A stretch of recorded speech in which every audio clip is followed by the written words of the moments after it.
बढ़ने से क्या क्या हो सकता है? यूरिक एसिड अगर बढ़ता है तो दो इंपॉर्टेंट चीजें हो सकती है जो हमारे शरीर के लिए नुकसानदायक है। पहला, किडनी में स्टोन बन सकता है, और दूसरा, गाउटी आर्थराइटिस हो सकती है। दो चीजें हो सकती हैं। जब यूरिक एसिड बढ़ता है तो क्या होता है? यूरिक एसिड बढ़ने से एक पेनफुल इन्फ्लेमेटरी कंडीशन जोड़ों के ऊपर आ जाती है। क्यों? क्योंकि excess of uric acid crystals होते हैं जो जोड़ों में डिपॉजिट हो जाते हैं। जब जोड़ों में कोई भी चीज डिपॉजिट होगी तो उसका फंक्शन कम हो जाएगा, वहां इन्फ्लेमेशन होने लगेगा, जिसके कारण हमारा मूवमेंट रिस्ट्रिक्टेड हो जाता है। क्या सिम्टम्स आएंगे? पेन और स्वेलिंग महसूस होगी हम लोगों को। हाथ मोड़ेंगे तो पेन होगा और धीरे धीरे थोड़ी सूजन महसूस होगी। क्रोनिक परसिस्टेंट आर्थराइटिस होगी।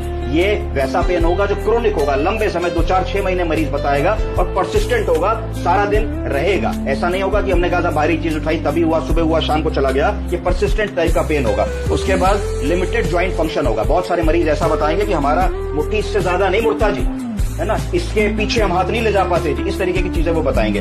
उसके बाद ये कॉमन साइट इसकी कौन सी है? कॉमन साइट बिग टो है, पैर का अंगूठा।